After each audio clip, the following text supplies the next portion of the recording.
उत्तराखंड में अवैध मदरसों को लेकर लगातार कार्रवाई हो रही है। देहरादून के विकास नगर में 4 अवैध मदरसों को लेकर कार्रवाई की गई। मामले पर मुख्यमंत्री पुष्कर धामी ने कहा कि कोई भी अवैध कार्य बर्दाश्त नहीं किया जा सकता। पहले भी जिला प्रशासन को निर्देश दिए गए थे कि जो गैर कानूनी पाया जाएगा उसके पर कार्रवाई होगी। देखिए, तो हमने पहले ही कहा है कि जो भी इस प्रकार के अवैध निर्माण हैं, अतिक्रमण हैं, उनको हम हटाएंगे और वो हमारा पहले से ही जो लोगों ने ऐसे अवैध अतिक्रमण किए हैं या निर्माण किए हैं उनको सूचना दे दी गई है। उनको पहले ही कहा है कि वो स्वयं हटा लें, अन्यथा प्रशासन जो है उसको हटाएगा।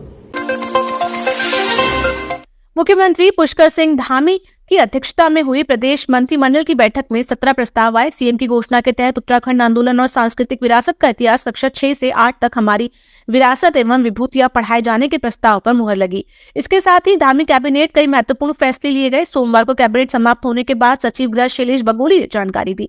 कक्षा 10 के बाद जो छात्र 3 वर्षीय पॉलिटेक्निक डिप्लोमा करते हैं उन्हें कक्षा 12 के समकक्ष माना जाएगा। चीनी मिलों के लिए अगेती 375 रुपए, सामान्य प्रजाति 365 रुपए प्रति क्विंटल दी गई, जबकि गन्ना समर्थन मूल्य में कोई बदलाव नहीं किया गया है। मुख्यमंत्री स्वयं सहायता समूह सशक्तिकरण योजना में कुछ नए प्राविधान जोड़ने पर आज माननीय मंत्रिमंडल द्वारा अनुमोदन दिया गया, जिसमें प्रथमतः जो है विभिन्न कार्यशालाओं कार्यक्रमों महिला सम्मान कार्यक्रम लागू करने के लिए योजना में लगभग 2.3 करोड़ की धनराशि की व्यवस्था की जाएगी। इसके अलावा जो क्लस्टर स्तरीय संगठन है CLF जिसको बोलते हैं, उसमें महिलाओं की जो व्यावसायिक गतिविधियां हैं उसको संचालन करने के लिए 15.4 करोड़ की धनराशि की व्यवस्था की जाएगी। इसके अलावा लखपति दीदी बनाए जाने के उद्देश्य से जो रूरल बिजनेस इंक्यूबेटर हैं उनके माध्यम से मार्केटिंग, प्रोडक्ट डेवलपमेंट और क्वालिटी कंट्रोल हेतु अल्मोड़ा और हवालबाग में जो सेंटर चल रहे हैं उनमें 25 लाख की अतिरिक्त धनराशि इसमें दी जाएगी। इसके अलावा डिजिटल MIS को लागू करने के लिए 140 क्लस्टरों में 500 ई-बुक कीपरों हेतु टैबलेट प्रदान करने की भी इसमें व्यवस्था दी गई है, जिसके लिए 75 लाख की धनराशि की व्यवस्था की जाएगी। ऋषिकेश के निकट मुनिकिरेती थाना क्षेत्र अंतर्गत संचालित होने वाले स्पा सेंटरों में तमाम प्रकार की अनियमितताएं पाई गई है। पुलिस की छापेमारी में खुलासा हुआ है। अनियमितताएं मिलने पर पुलिस ने 13 स्पा सेंटरों पर 10-10 हजार रुपए का जुर्माना लगाते हुए कार्रवाई की है।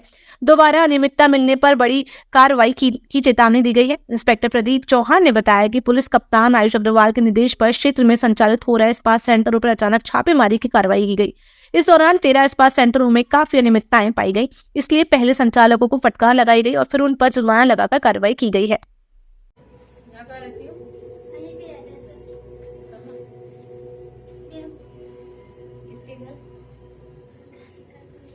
किराए पे कमरा ले रखे हो?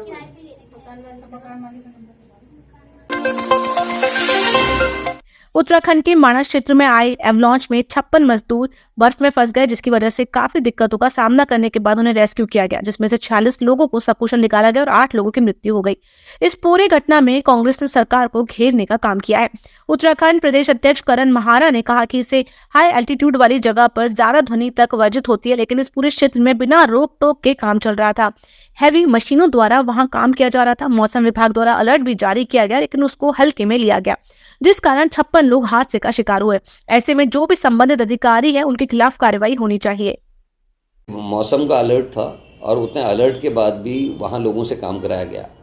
और आप सब लोग जानकार हैं इस बात के कि ध्वनि का जो वाइब्रेशन है वो हायर एल्टीट्यूड्स में कितना खतरनाक होता है। जहाँ 12 महीने बर्फ़ रहती है, एवलांचेस आने का खतरा रहता है, वहाँ ऊंची ध्वनि से बचा जाता है। और वहाँ ऐसे में हथौड़े चल रहे हैं, बड़ी भारी मशीनें ले जाई गई हैं और ये दुर्भाग्यपूर्ण है कि अलर्ट के बाद भी वहाँ मजदूरों को काम में लगाया गया। जो मरे हैं उनके लिए हमारी शोक संवेदनाएं हैं, लेकिन जिन अधिकारी और कर्मचारियों की कारगुजारी ये रही है या जिन जो इसके लिए दोषी है उनके खिलाफ निश्चित ही कार्रवाई होनी चाहिए। रुड़की नगर निगम में बोर्ड की बैठक हो रही थी तो पत्रकार कवरेज करने के लिए सभागार पहुंचे तो रुड़की विधायक द्वारा पत्रकारों को धक्के देकर सभागार से बाहर निकाल दिया गया, जिसको लेकर पत्रकारों का कहना है कि पहली बार ऐसा हुआ है कि पत्रकारों को बोर्ड की बैठक में कवरेज करने से रोका गया है। इस पूरे प्रकरण को लेकर रुड़की के पत्रकारों में रोष बना हुआ है। हेलो सुनियो,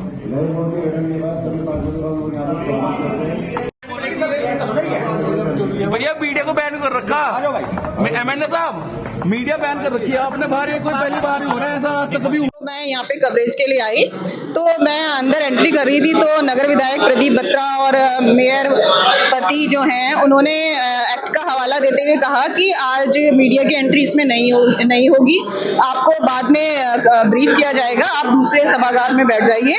तो मैंने उनसे सवाल किया कि हम लोग हर बार बोर्ड बैठक अटेंड करते हैं, तो इस बार ऐसा कौन सा नियम आप लेके आए हैं जो हमें बोर्ड बैठक अटेंड नहीं करने दी जा रही है। तो उन्होंने कॉन्फिडेंशियल कहते हुए और कई दूसरी वजह बोलते हुए एंट्री बैन है ये कहा।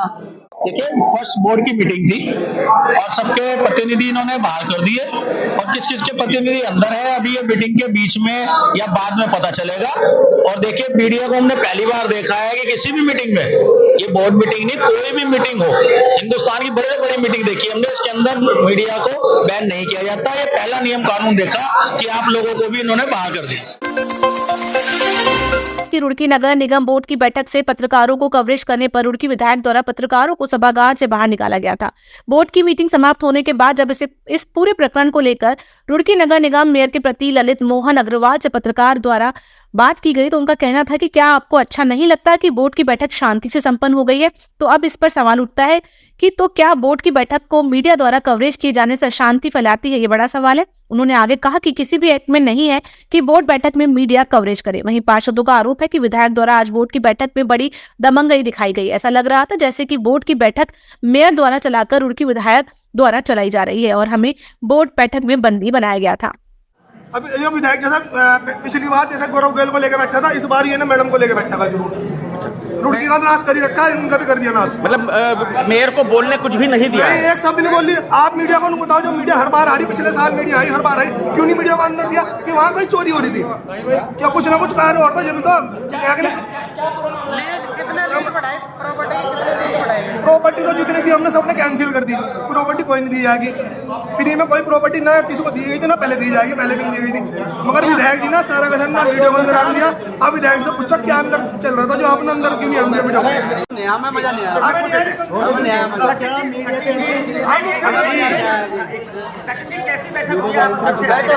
नहीं आया कुछ हमें अपने मुख्य नगर को हम नहीं किसने नहीं बात करने दिया? हमारे विधायक एक्ट के हिसाब से है। किसी भी सदन में आप नहीं सुनिए, किसी भी आप किसी भी सदन में देखिए, विधानसभा में या लोकसभा में अगर मीडिया कहीं जाता हो तो फिर ये भी है। किसी भी सदन में अगर जाता हो तो आप बताइए। नहीं आप समझिए, आप नई परंपरा चालू करना ठीक नहीं है। हमेशा से रहा ही नहीं तो नहीं जो हमने पर्दे के पीछे बैठे थे वहाँ पर आप क्यों बैठे? आपकी वीडियो वायरल हो रही है वहाँ पर। आप सबको नहीं, आप पर्दे के पीछे बैठे थे ना, आप क्यों बैठे थे? नहीं आपके कहने से थोड़ी बैठा हूँ। नहीं आप नहीं बैठते, आप जनता के चुने हुए मेयर हो। ऐसे ही चलाएंगे 5 साल तक। नहीं मतलब इतनी शांतिपूर्ण ढंग से मीटिंग हुई, हमने सबने अपने प्रस्ताव रखे, सभी तरीके से रखे। क्या आप क्या चाहते हैं कि शांतिपूर्ण ढंग से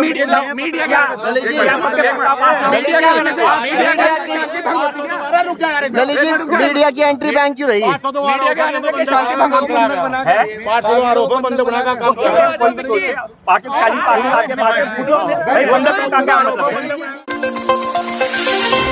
प्रदेश की जनजातीय समाज को प्रोत्साहित करने के उद्देश्य से राजधानी देहरादून के परेड मैदान में जनजातीय महोत्सव का आयोजन किया जा रहा है, जिसमें जनजातीय समाज के लोगों द्वारा सुंदर प्रस्तुति दी जाने के साथ ही हस्तकला से बनी हुई सामग्रियां, आयुर्वेदिक और पर्यावरण संरक्षण के उत्पादों के भी स्टॉल लगाए गए हैं। इस मेले में भारी संख्या में युवाओं की भीड़ भी देखी जा रही है, जिसको लेकर जनजातीय कल्याण विभाग के स्टेट कोऑर्डिनेटर राजीव सोलंकी ने बताया है कि 2023 में मुख्यमंत्री के द्वारा इसकी घोषणा की गई थी। इस आयोजन का जो मकसद है वो है जनजातीय समाज को मुख्य धारा में लाना, उनको अन्य समाज के साथ घुलना मिलना सिखाना और विचारों का आदान प्रदान कराना। साथ ही इसका एक मकसद ये भी है कि जो जनजातीय संस्कृति विलुप्त होती जा रही है उस संस्कृति को आगे बढ़ाना, उस संस्कृति को एक मंच प्रदान करना। और पिछले वर्ष की तुलना में इस वर्ष अगर हम देखते हैं तो जनजातीय समुदाय अपनी संस्कृति के प्रति ज़्यादा जागरूक हुआ है और उनके अंदर आत्मविश्वास में भी वृद्धि हुई है। जब मंच पे वो अपनी परफॉर्मेंस देते हैं तो वो उसमें साफ झलकता है कि अब उनके अंदर आत्मविश्वास आ रहा है। और जो युवा हैं, आप देख रहे होंगे जो प्रस्तुतियाँ हो रही हैं उसमें जनजातीय युवा बढ़ चढ़कर भाग ले रहे हैं। यह हमारा उद्देश्य भी था और इसे देखकर काफ़ी खुशी होती है। इसके साथ ही जो जनजातीय समुदाय हस्त उत्पाद बनाता है, हस्तशिल्पी है, उनके लिए भी हमने स्टॉल्स लगाए हैं ताकि वो अपने उत्पादों को यहाँ बेच सके।